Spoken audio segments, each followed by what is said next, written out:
Mes beaux-parents profiteurs ont tenté de me faire expulser de la maison que j'avais achetée des années avant mon mariage, mais j'ai ri quand la police les a escortés, humiliés. Je suis Étienne, un développeur de logiciels de 35 ans pour une entreprise de cybersécurité spécialisée dans la protection des systèmes financiers. Au cours de la dernière décennie, j'ai travaillé sans relâche, des semaines de plus de 60 heures, sacrifiant mes 20 ans. Pendant que la plupart de mes amis d'université faisaient la fête, j'économisais chaque sou que je pouvais, vivant dans un appartement exigu avec 2 colocataires dont l'hygiène était, au mieux, discutable. L'un d'eux ne lavait littéralement jamais sa vaisselle, elle trempait pendant des semaines. Mais j'ai supporté tout ça parce que j'avais un objectif. Finalement, à 28 ans, j'ai acheté la maison de mes rêves. Pas un manoir, mais une très jolie maison de plain-pied avec 3 chambres sur une rue calme, bordée d'arbres matures et avec de bons voisins. Elle avait un sous-sol aménagé où j'ai installé ma station de jeu et mon bureau à domicile, un jardin assez grand pour un chien, ce qui avait toujours été mon intention, et une cuisine qui ne me donnait pas envie de pleurer chaque fois que je cuisinais. J'ai versé 80 000 € d'économies accumulées depuis la fin de mes études. Mes parents m'ont aidé avec 20 000 €, mais je les ai remboursés en moins de 2 ans parce que je ne voulais devoir de l'argent à personne. J'étais sacrément fière de cette maison et de ce qu'elle représentait, accomplir quelque chose de substantiel grâce au travail acharné et à la gratification différée. J'ai rencontré Sophie, 34 ans, sur Bumble il y a environ 5 ans.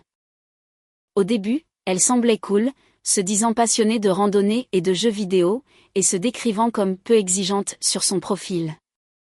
Elle avait ce rire excentrique que je trouvais attachant et pouvait parler pendant des heures de documentaires sur les faits divers, ce qui m'intéressait à l'époque.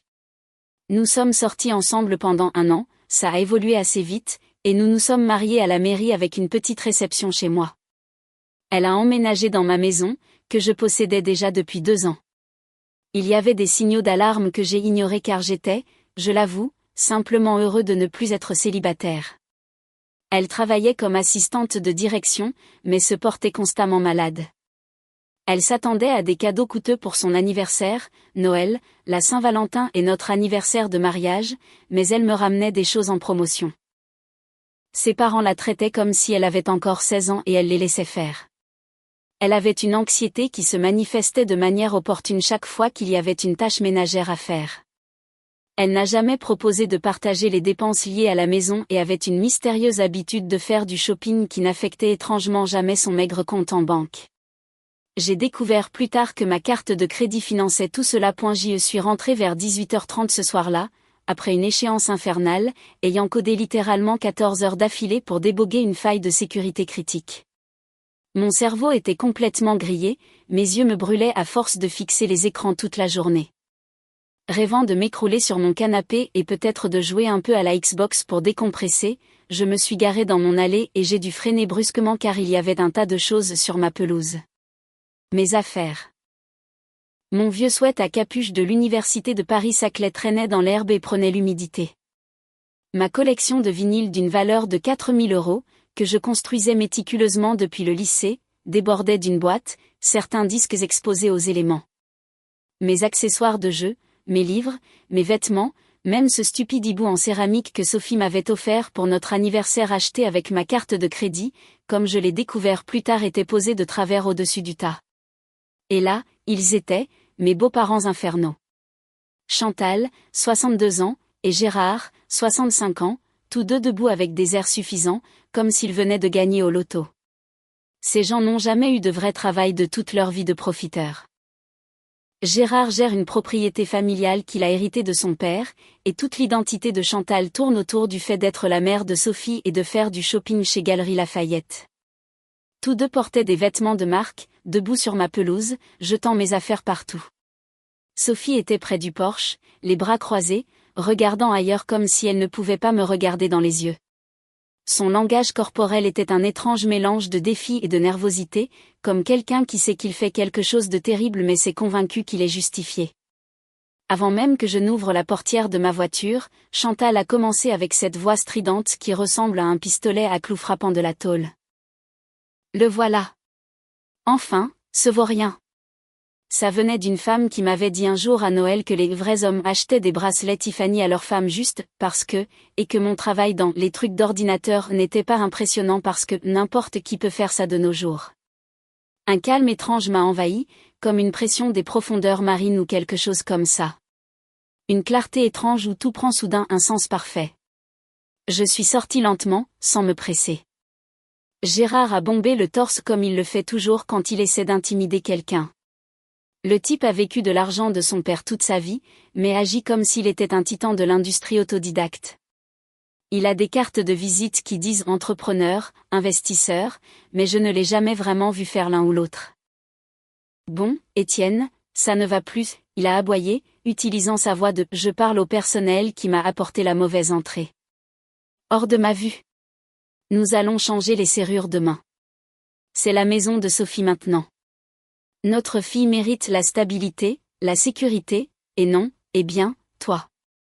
Il a agité sa main de manière dédaigneuse, comme si j'étais un déchet qui avait été soufflé sur sa propriété. Comme si le gars qui travaille plus de 60 heures par semaine pour tout payer était le problème. Sophie a finalement parlé, sa voix douce et fluette. Utilisant ce ton de petite fille qu'elle utilise quand elle veut quelque chose de cher. Étienne, c'est fini. Je t'avais dit que les choses n'allaient pas, maman et papa sont d'accord. C'est juste mieux que tu quittes ma maison. Ma maison? Celle que j'ai achetée avec mon acompte 5 ans avant même de swiper à droite sur son profil? Celle où seul mon nom figure sur l'acte de propriété et le prêt immobilier et tout le reste? Celle où j'avais dépensé des milliers d'euros en rénovation, petit à petit? Nouveau chauffe-eau, réparation de la terrasse, remplacement de l'ancien lave-vaisselle. Tout cela pendant qu'elle se plaignait que nous ne donnions pas la priorité aux mises à jour esthétiques qu'elle voulait pour ses photos Instagram. Ses parents avaient peut-être visité 4 fois avant qu'elle n'emménage, agissant toujours comme s'ils me faisaient une énorme faveur en me gratifiant de leur présence, faisant toujours des commentaires sur la façon dont je devrais vraiment améliorer les comptoirs, demandant « quand allez-vous faire installer une piscine ?» Sans jamais proposer de participer, bien sûr. Une fois, Gérard a même dit, quand Sophie emménagera complètement, nous devrions parler des habillages de fenêtres appropriés pour cet endroit.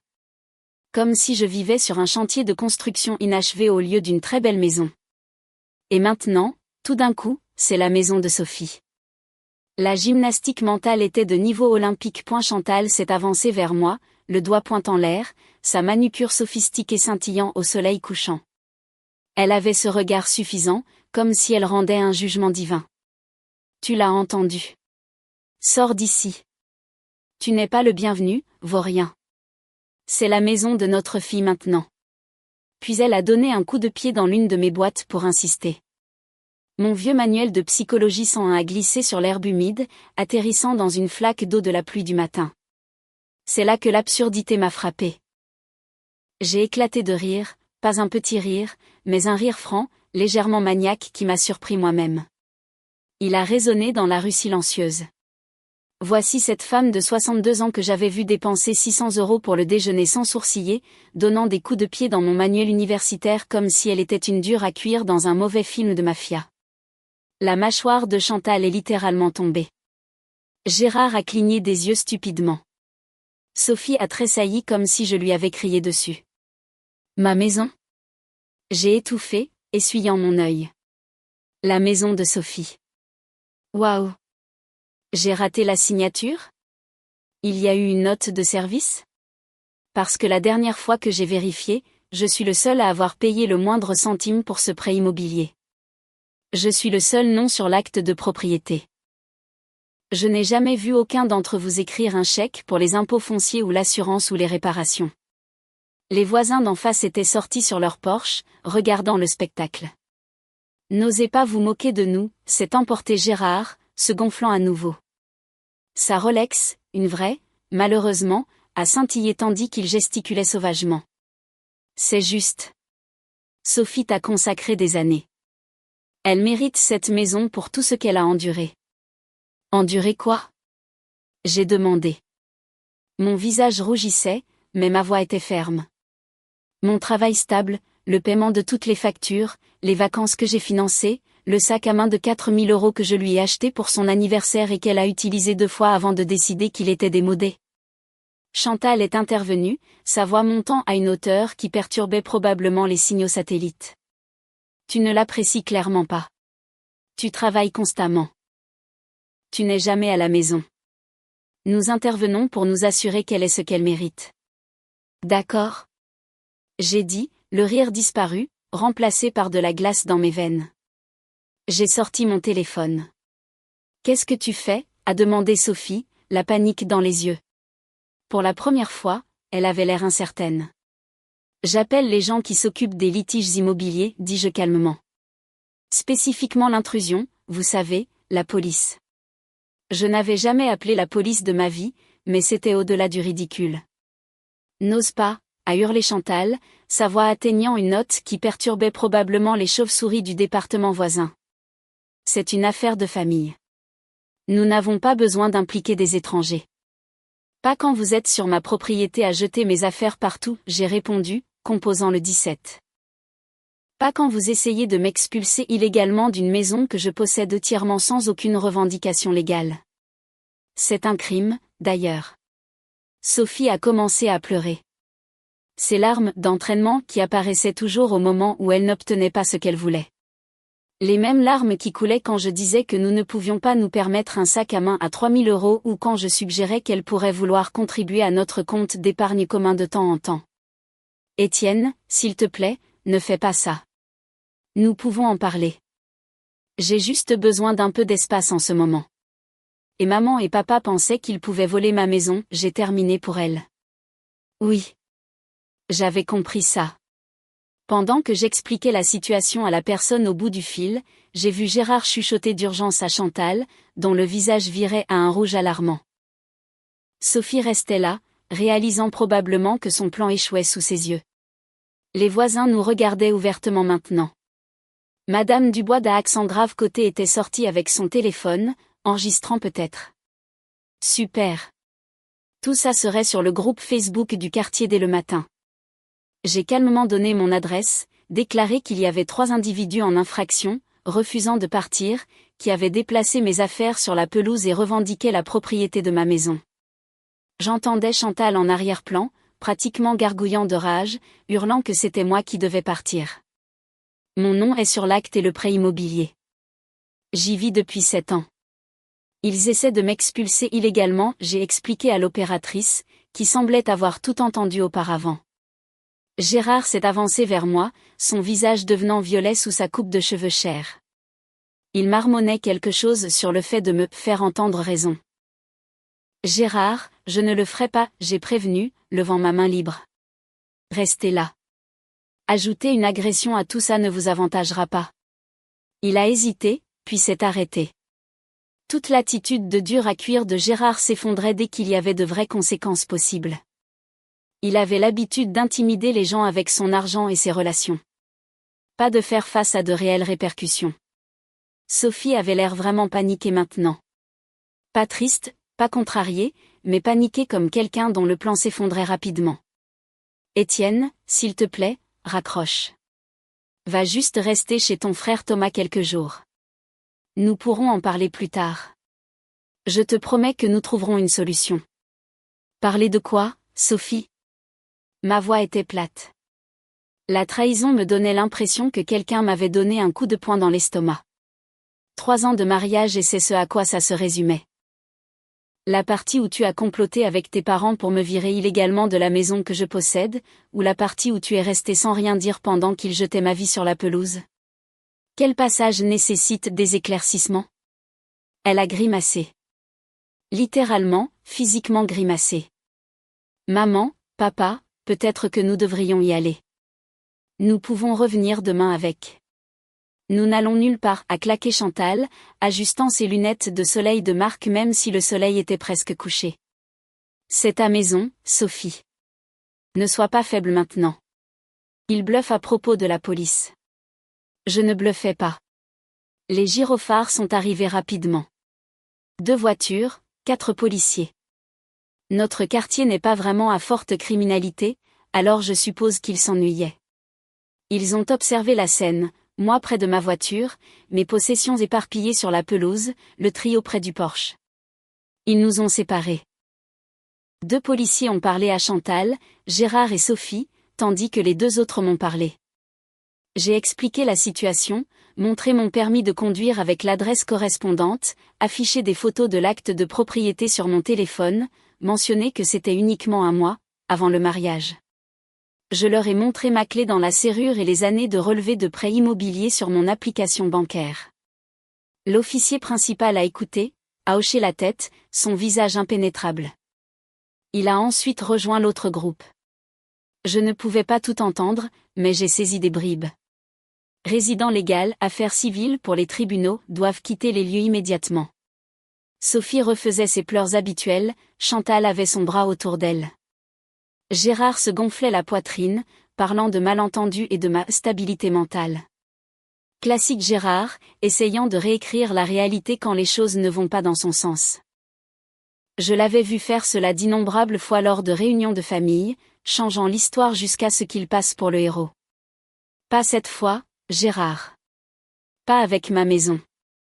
Madame Dubois était clairement en train d'enregistrer maintenant, sans même essayer d'être subtile. Les voisins d'en face avaient sorti leurs chaises de jardin.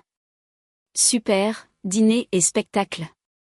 L'officier principal, un homme aux cheveux poivre et sel et à l'expression patiente de quelqu'un qui a vu toutes les variétés de stupidité humaine, est finalement revenu vers moi. Monsieur, nous leur avons expliqué la situation. C'est clairement votre résidence et ils n'ont aucun droit légal de vous expulser ou de déplacer vos affaires. Ils doivent partir immédiatement. J'ai hoché la tête, soulagé. Merci, officier. Cependant, a-t-il poursuivi, je dois noter que c'est finalement une affaire civile. S'il y a des litiges concernant la propriété, ceux-ci doivent être réglés devant les tribunaux. Je comprends, dis-je, mais il n'y a pas de litige. La maison est uniquement à mon nom. Achetée avant le mariage. Il a hoché la tête. Cela semble simple. Puis ce qui s'est passé ensuite restera à jamais l'un des moments les plus satisfaisants de ma vie. Chantal est devenue absolument folle lorsque les policiers leur ont dit qu'ils devaient partir. Son visage a pris une étrange teinte violette qui jurait horriblement avec ses cheveux blonds manifestement teints. C'est sa maison conjugale. Il ne peut pas la virer comme ça. Nous ne partons pas, a-t-elle hurlé, gesticulant sauvagement. Savez-vous qui nous sommes dans cette communauté ? Gérard s'est gonflé à nouveau, ajustant sa Rolex comme si elle lui donnait des super-pouvoirs. Nous restons pour protéger notre fille. Cet homme est instable. Venant du gars qui m'a dit un jour à Noël que les contrats de mariage étaient pour les hommes sans couilles quand j'ai mentionné qu'un ami en faisait un. La patience de l'officier s'est visiblement amenuisée. Madame, monsieur, ce n'est pas une option. C'est sa propriété selon la carte d'identité fournie et sa déclaration légale. Vous êtes en infraction. Vous devez partir maintenant. Chantal a planté ses chaussures de marque sur ma pelouse et a juste dit non. Puis elle a ajouté, savez-vous qui est mon mari ? Nous avons des relations dans cette ville. Nous jouons au golf avec le juge Lefebvre. Ils ne le connaissent pas. Ils vivent à 45 minutes dans une grande villa et sont probablement endettés. Et le juge Lefebvre a pris sa retraite il y a 3 ans. C'était ça. Un officier a pris Chantal fermement par le bras. Elle a hurlé comme si on l'assassinait et a essayé de se dégager, criant « Comment osez-vous me toucher ? Je vais faire révoquer votre badge. » Un autre officier a fermement dirigé Gérard vers le trottoir. Ce n'était pas brutal, mais c'était décisif. Gérard répétait « C'est scandaleux », d'une voix faussement digne, tout en menaçant de mettre fin à ma carrière et de faire virer les officiers, escortés physiquement hors de ma propriété, hurlant des menaces et des insultes tout le long. Tu vas le regretter. On se verra au tribunal. Sophie mérite tout. Tu n'es rien sans elle. Ton travail est une blague. Ta famille est de la racaille. Sophie traînait derrière eux, la tête baissée, pleurant ses larmes parfaitement chronométrées qu'elle utilise toujours quand elle n'obtient pas ce qu'elle veut. Les mêmes larmes qu'elle a utilisées quand je n'ai pas voulu vider mon plan d'épargne retraite pour le voyage de rêve européen que ses parents l'avaient convaincue qu'elle méritait. Elle ne m'a pas regardé une seule fois, elle a juste suivi ses parents comme un robot programmé. Les officiers se sont assurés qu'ils montent dans leur voiture, un BMW X5 que Gérard aime mentionner comme étant toutes options à chaque occasion, qui était garé étrangement plus loin dans la rue, comme s'il savait qu'il faisait quelque chose de louche. Alors qu'il partait, un officier s'est tourné vers moi. « Monsieur, je vous recommande de changer vos serrures dès que possible et de tout documenter s'il y a d'autres incidents. » J'ai hoché la tête, les remerciant chaleureusement pour leur aide. Alors qu'il partait, mon téléphone a explosé de messages, d'appels manqués et de messages vocaux. La rage incohérente de Chantal, espèce de minable. Ma fille mérite ta maison et tout ce qu'elle contient. Tu vas payer pour nous avoir humiliés. Les faux voyages de culpabilité déçus de Gérard, je pensais que tu étais un homme meilleur que ça, Étienne. Après tout ce que notre fille a fait pour toi. Après que nous t'ayons accueilli dans notre famille. Traduction, après que j'ai payé leur dîner d'anniversaire l'année dernière et réparé gratuitement l'ordinateur portable de Gérard plusieurs fois. Les messages de lamentation de Sophie, Étienne, s'il te plaît, appelle-moi. Ce n'est pas ce que ça a l'air. Mes parents étaient juste inquiets pour moi. Nous pouvons arranger ça. Je suis au Marriott et c'est tellement inconfortable. Notre lit me manque. Je les ai tous ignorés. J'ai méthodiquement ramassé chaque objet de la pelouse, en vérifiant attentivement les dommages. J'ai trouvé mon rare premier pressage de The Dark Side of the Moon de Pink Floyd avec des dégâts d'eau sur la couverture. J'ai vu son Instagram ouvert sur notre iPad partagé. Elle avait déjà posté un selfie en pleurs avec la légende. Parfois, les gens en qui vous avez le plus confiance vous trahissent, avec ses parents commentant des absurdités de soutien. Plus de 40 likes déjà. J'ai tout ramené à l'intérieur, j'ai verrouillé la porte et j'ai fouillé chaque pièce à la recherche de tout autre objet manquant ou endommagé. Mon premier appel le lendemain matin a été à un serrurier. 450 € pour changer toutes les serrures. Mon deuxième a été à l'avocat le plus coriace de la ville spécialisé en divorce, ce qui m'a conduit à mettre du bois. Ils pensaient vraiment que ça marcherait, que je leur donnerais une maison d'une valeur de 520 000 € que j'avais achetée avec mon propre argent à leur précieuse princesse. Incroyable point, cela fait 3 semaines depuis l'incident sur la pelouse et les choses sont devenues compliquées.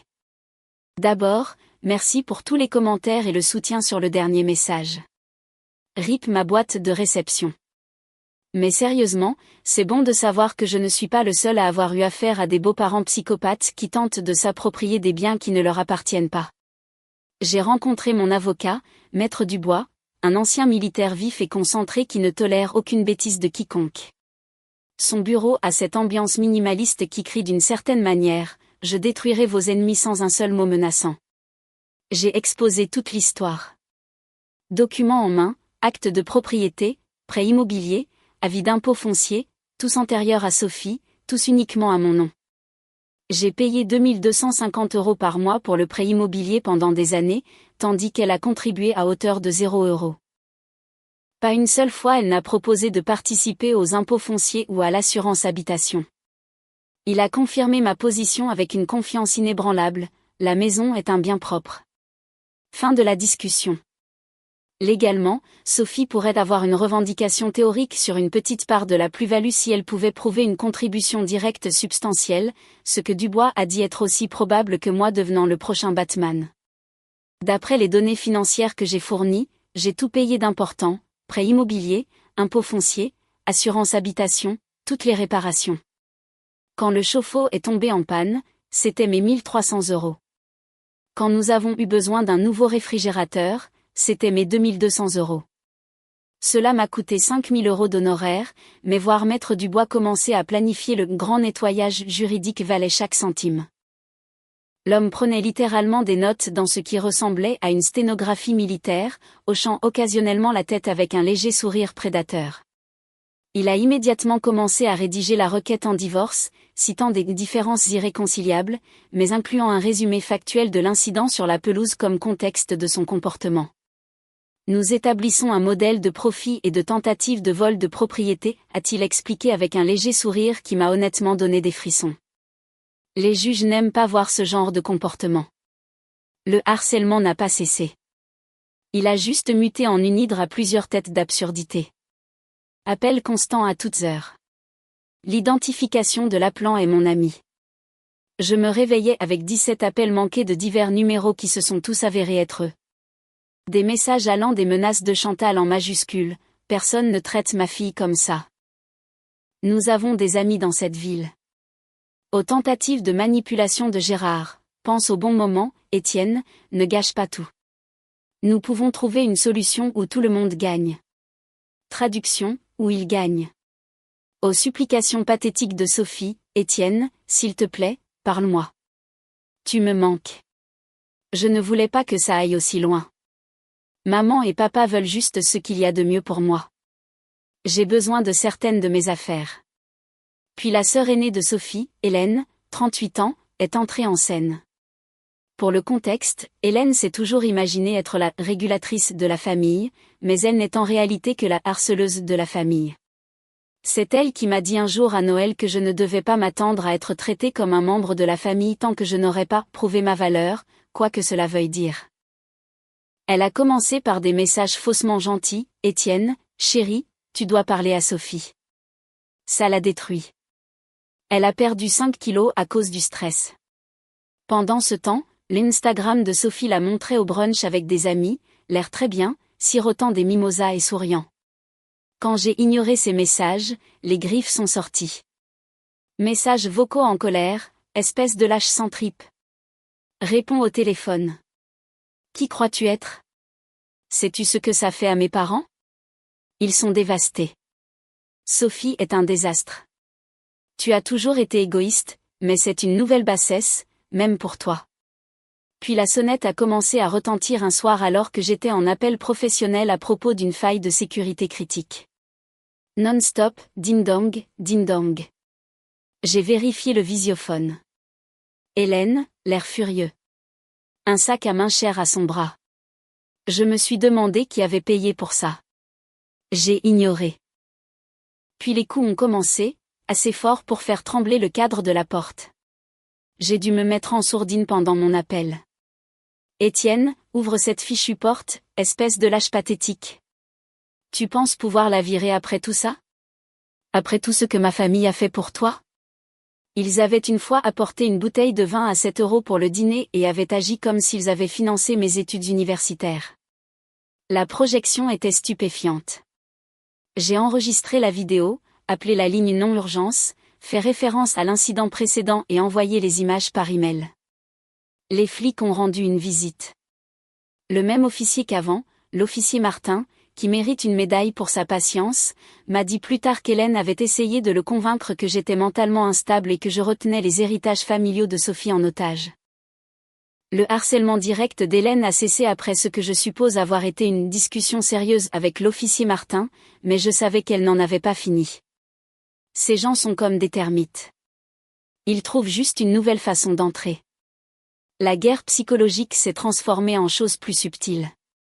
J'ai reçu une alerte de fraude sur mon AMX pour un achat Louis Vuitton de 3 900 € que je n'avais pas fait. Je l'ai intercepté et j'ai fait annuler la carte. Une alerte de ma banque concernant une tentative de connexion suspecte bloquée à mes comptes de retraite. J'ai changé tous les mots de passe et ajouté une double authentification. Ces vautours essayaient de me vider financièrement. Puis est venue la déferlante de courriers indésirables pour Sophie à mon adresse. Magazine de mariage. Nous divorçons. Catalogue pour parents. Nous n'avons pas d'enfants. Elle avait toujours dit qu'elle n'était pas prête. Des offres de cartes de crédit à profusion. Maître Dubois a expliqué que c'était probablement une tentative d'établir une résidence ou de créer une trace écrite, faisant croire qu'elle vivait toujours ici. J'ai tout marqué au retour à l'expéditeur, destinataire ne réside plus ici et je l'ai envoyé directement au recyclage. Gérard et Chantal ont commencé avec de lents et étranges passages en voiture devant la maison dans leur BMW X5, financé, selon mon voisin qui travaille chez le concessionnaire. Puis Gérard a intensifié, ralentissant pendant que je tondais la pelouse et criant « Profitez en tant que vous pouvez. Vous serez bientôt dans un appartement. » Avant de filer à toute vitesse, c'était comme quelque chose sorti d'un mauvais film. J'ai dépensé 1 200 € pour un système de sécurité complet avec 4 caméras haute définition couvrant chaque angle de ma propriété. Le meilleur investissement de ma vie. La campagne de dénigrement est devenue nucléaire. Mon frère Thomas a appelé, disant qu'Hélène l'avait abordé à son travail, se lançant dans une tirade sur la façon dont j'étais instable, abusif, contrôlant, et que j'avais jeté Sophie sans un sou après que j'aurais supposément eu une liaison avec une collègue. Thomas non seulement me connaît, mais a vu de ses propres yeux comment Sophie vidait mes comptes pour des week-ends entre filles à Las Vegas, puis pleurait quand je demandais des reçus. Il a remis Hélène à sa place en disant « J'ai vu votre sœur dépenser son argent pendant des années sans rien apporter, alors pardonnez-moi si je ne crois pas un mot de ce que vous dites. » Ils essayaient clairement d'empoisonner quiconque pourrait me soutenir. J'ai reçu un message de Marion, la cousine de Sophie, qui est discrètement compatissante parce que Sophie lui avait une fois volé son petit ami. Ça m'a stupéfiée. Lors d'un dîner de famille 3 semaines avant l'incident sur la pelouse, Chantal acculait des proches, se vantant de la façon dont il s'occupait des choses et s'assurait que Sophie obtienne la maison qu'elle méritait. Citation directe, Étienne ne le réalise pas encore, mais cette maison sera à Sophie d'ici l'été. Gérard a tout planifié. La préméditation était confirmée. C'était une attaque calculée dès le début. Sophie a engagé l'avocat le plus véreux de la ville. Ses avis en ligne incluent littéralement des plaintes concernant des factures gonflées. Elle a envoyé une lettre de mise en demeure formelle à Maître Dubois demandant 80% de la valeur actuelle de la maison, soit 520 000 €, donc 416 000 € pour elle, 7 800 € par mois de pension alimentaire, plus que ce que je gagne réellement après impôt. Tous les meubles de la maison, y compris les choses que je possédais avant le mariage. Ma voiture, qui est payée, contrairement à la sienne. Mes comptes de retraite d'une valeur d'environ 180 000 €, que j'ai constitués avant même de la rencontrer, et que je paie ses frais d'avocat, déjà à 15 000 € apparemment. L'audace de ces gens, des niveaux astronomiques d'opportunisme. La réponse de Maître Dubois fut glaciale. Il n'a pas seulement envoyé une lettre. Il a organisé une réunion avec son avocat, l'a enregistrée avec permission, et a systématiquement démantelé chaque affirmation tout en citant la jurisprudence pertinente. Il a réitéré le statut de bien propre non négociable de la maison, a remis en copie l'acte de propriété, a fait référence au rapport de police concernant la tentative d'expulsion et le harcèlement d'Hélène, et a déclaré que la pension alimentaire était hors de question étant donné sa conduite et notre court mariage. La meilleure partie, Maître Dubois avait fait ses devoirs. Il a obtenu le rapport de crédit de Sophie légale pendant les procédures de divorce et a découvert qu'elle avait ouvert 3 nouvelles cartes de crédit dans les 2 mois précédentes de l'incident sur la pelouse, les avait toutes utilisées à fond, 37 000 € au total, et avait effectué des paiements minimums depuis notre compte commun. Il a présenté des preuves qu'elle planifiait cela depuis des mois, drainant systématiquement les ressources partagées tout en complotant pour s'emparer de mes biens propres. Ce modèle de comportement financier, a dit Maître Dubois à son avocat, sera présenté au tribunal comme preuve de tentative préméditée de frauder monsieur mon nom de famille avant une tentative planifiée de saisir ses biens propres. Le visage de son avocat est apparemment devenu blanc. Maître Dubois a accepté de discuter de la division des biens matrimoniaux réels, comme l'épargne commune, mais seulement après que la question de la maison ait été officiellement abandonnée, et que nous ayons un compte rendu complet de l'endroit où sont allés ces 37 000 € de dettes de carte de crédit. J'ai bloqué tous leurs numéros. Toutes les communications passent désormais par les avocats. C'est stressant, je ne vais pas mentir. Il y a des nuits où je ne dors pas bien, fixant le plafond, me demandant comment quelqu'un avec qui j'ai partagé mon lit pendant 3 ans a pu faire ça. Mais chaque demande ridicule, chaque coup raté ne fait que renforcer ma détermination. Ils pensaient que je m'effondrerais. Grosse erreur. Ils pensaient qu'ils avaient affaire à un faible qui abandonnerait sa maison pour éviter les conflits. Au lieu de ça, ils ont découvert que je suis le genre de gars qui dépensera son dernier sou pour que justice soit rendue. Et les amis, ça va être servi chaud. Prenez du popcorn pour celle-ci. C'est fait. Enfin, complètement officiellement fait. Le jugement de divorce est finalisé. Et les conséquences pour l'équipe de chercheurs d'or sont bibliques. Les 2 derniers mois ont été un cirque juridique, mais Maître Dubois, mon avocat, a valu chaque centime de ces 375 € de l'heure. Hélène, la sœur de Sophie, après avoir été rappelée à l'ordre par les RH de mon entreprise pour avoir envoyé des emails de harcèlement affirmant que j'étais émotionnellement abusif, ce que Maître Dubois a documenté, a tenté un dernier coup, un faux profil Instagram utilisant mon nom et mes photos, postant des trucs racistes et envoyant des messages directs à nos amis communs, disant que je prenais de la drogue. Cela a causé un bref mal de tête. J'ai dû l'expliquer à mon patron lorsqu'une capture d'écran a circulé, mais c'était maladroit et évident. Maître Dubois a envoyé une mise en demeure avec une menace de poursuite pénale pour usurpation d'identité. Nous avons signalé le profil. Il a été supprimé. Cela a semblé faire taire Hélène. Chantal et Gérard ont poursuivi leur tournée de la pitié, racontant à quiconque voulait l'entendre que j'abusais financièrement de leur fille en ne lui donnant pas ma maison.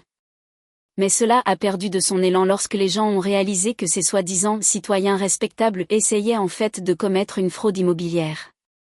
Leur récit du mari abusif chassant la pauvre Sophie n'a tout simplement pas tenu une fois que des amis communs ont vu les images de la caméra corporelle de la police les escortant hors de ma propriété.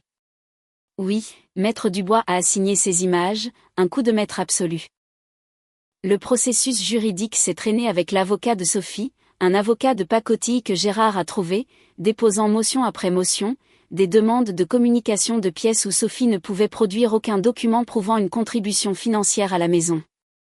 Lors des conférences de planification, son avocat a continué d'essayer de pousser à une médiation axée sur la maison.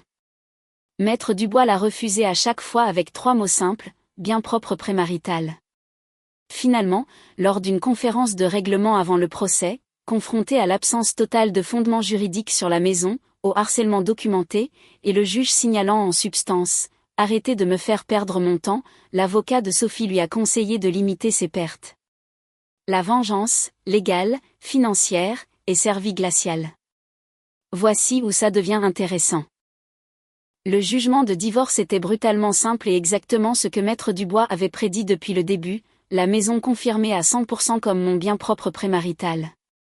Pas de partage des capitaux propres, pas de rachat, hors de question. Et la pension alimentaire refusée. Justification citée, courte durée du mariage et inconduite documentée, l'incident de la pelouse, le harcèlement. Quant aux actifs, nous avons partagé l'épargne commune, 12 000 € au total, principalement mon argent. Elle récupère ses affaires personnelles. C'est tout. Mais voici la cerise sur le gâteau. Maître Dubois a découvert, grâce à la communication des pièces, que Gérard avait prêté 65 000 € à Sophie au cours de la dernière année, ce qui explique les virées shopping mystérieuses et sa nouvelle augmentation mammaire que je n'aurais soi-disant pas assez appréciée. Maître Dubois a réussi à faire valoir qu'il s'agissait d'une tentative de cacher et de drainer les biens matrimoniaux. Étant donné que ces transferts se sont produits alors que notre mariage se détériorait, le juge a accepté et a ordonné à Sophie de me rembourser 32 500 €, la moitié du montant, sur sa part de nos actifs. Après le jugement, Sophie m'a appelé en sanglotant. Il s'avère que ce prêt de papa n'était pas un cadeau après tout. Gérard s'attendait à être remboursé avec l'argent de la maison qu'ils étaient si sûrs d'obtenir de moi. Maintenant, elle lui doit 65 000 € et moi 32 500 €. Elle n'a pas de travail. Elle a quitté son poste d'assistante en mars, pensant qu'elle serait tranquille pour le reste de sa vie, et Gérard et Chantal sont furieux. Voici où ça devient encore mieux. Vous vous souvenez de ces vêtements et bijoux de marque que Sophie ne cessait d'acheter ? Maître Dubois m'a suggéré de demander un inventaire des articles achetés pendant le mariage. Tout ce qui est acheté avec mes revenus pendant le mariage est techniquement un bien matrimonial. J'ai récupéré la moitié de la valeur de son bracelet Cartier, de ses sacs Louis Vuitton et de toute sa collection Sephora. Valeur totale, 18 000 € pour moi. Voir son visage quand elle a réalisé que son addiction au shopping lui coûtait maintenant de l'argent était inestimable. Le problème des affaires. Sophie a ignoré les demandes de venir chercher ses affaires pendant des semaines. Elle pensait probablement qu'elle allait revenir vivre ici. Maître Dubois m'a conseillé de les emballer professionnellement et de les stocker pour éviter toute plainte pour dommages. J'ai payé les frais de stockage initiaux à l'avance pour faire sortir ses affaires de ma maison. Elle a refusé de payer les frais de stockage continus. J'ai laissé l'unité partir aux enchères après un avis légal approprié. Quelqu'un a obtenu sa précieuse collection de chaussures de marque pour 350 €. Tant pis pour elle. L'implosion financière. Une perfection absolue. Le crédit de Sophie est ruiné à cause de toutes les cartes qu'elle a utilisées à fond. Chantal et Gérard ont co-signé un bail pour un appartement de luxe à 3 800 € par mois pour elle, comptant sur le paiement de la maison. Maintenant, Sophie n'a pas de travail, doit près de 100 000 € et Chantal et Gérard sont obligés de couvrir son loyer. Mon ami qui travaille à la banque de Gérard, oui, je sais, le monde est petit, m'a dit confidentiellement que Gérard avait dû contracter une ligne de crédit sur la valeur nette de leur propre maison pour couvrir leurs dépenses soudainement croissantes. Puis, la semaine dernière, les supplications ont commencé. D'abord Sophie, Étienne, s'il te plaît, je suis désespérée. Mes parents vont me mettre à la porte. Je n'ai nulle part où aller. J'ai fait une terrible erreur en les écoutant. Pouvons-nous parler, s'il te plaît? Je t'aime toujours. Puis Gérard, si vous pouvez le croire, a appelé d'un numéro bloqué. Écoute, nous avons peut-être outrepassé les bornes. Peut-être pourrions-nous discuter d'un arrangement. Sophie est vraiment en difficulté. Traduction, aidez-nous à réparer le désordre que nous avons créé. L'humiliation finale est arrivée lorsque Chantal m'a envoyé un email. Étienne, je sais que nous avons eu nos différends, mais Sophie est dans une très mauvaise passe en ce moment. Peut-être pourrions-nous nous rencontrer pour un café et discuter de la façon d'aller de l'avant d'une manière qui profite à tous. Gérard et moi sommes prêts à être raisonnables. Cela venait de la femme qui m'a traité de minable et a essayé de me voler ma maison. J'ai envoyé toutes les communications à Maître Dubois qui a répondu par une lettre formelle indiquant que tout contact ultérieur serait considéré comme du harcèlement et entraînerait une ordonnance d'interdiction. Il a joint des copies du rapport de police original montrant qu'ils essayaient de m'expulser illégalement, juste comme un rappel amical. Ils sont complètement isolés. Mes amis, qui étaient initialement restés neutres, sont revenus avec des excuses une fois qu'ils ont vu les preuves. Les amis de Sophie ont compris qu'elle les utilisait pour des dîners gratuits et des canapés où s'écraser le week-end, et l'ont coupé. Ils ont essayé d'organiser une collecte de fonds pour ses frais d'avocat. 3 personnes sont venues, y compris Hélène. Comment je vais? Putain de bien. J'ai amélioré mon PC de jeu avec l'argent que j'économise en ne finançant pas son habitude de shopping. J'ai perdu 7 kilos de poids de stress. J'ai été promue au travail. Il s'avère que se concentrer sur sa carrière au lieu de s'occuper de beaux-parents opportunistes a des avantages. J'ai acheté un chiot berger allemand nommé Justice. Oui, j'y suis allée. J'ai commencé à sortir avec une avocate d'entreprise qui pense que ce que Sophie et ses parents ont fait était un cas d'école de fraude immobilière et était à la limite du criminel. La maison me semble à nouveau mienne. J'ai peint le salon de la couleur que Sophie détestait, converti sa salle de méditation qu'elle a utilisée 2 fois en un vrai bureau à domicile et installé le jacuzzi qu'elle trouvait de mauvais goût dans le jardin. Ils ont essayé de tout prendre. Ils se sont retrouvés avec des dettes écrasantes, des relations endommagées et un casier judiciaire pour leur tentative de fraude. J'ai ma maison, ma santé mentale et la satisfaction de savoir que chaque fois qu'ils voient une BMW comme la mienne passer, ils se rappellent à quel point leur plan a échoué. Justice n'est pas seulement le nom de mon chien. C'est ce qui arrive quand des gens opportunistes jouent avec le feu et se brûlent.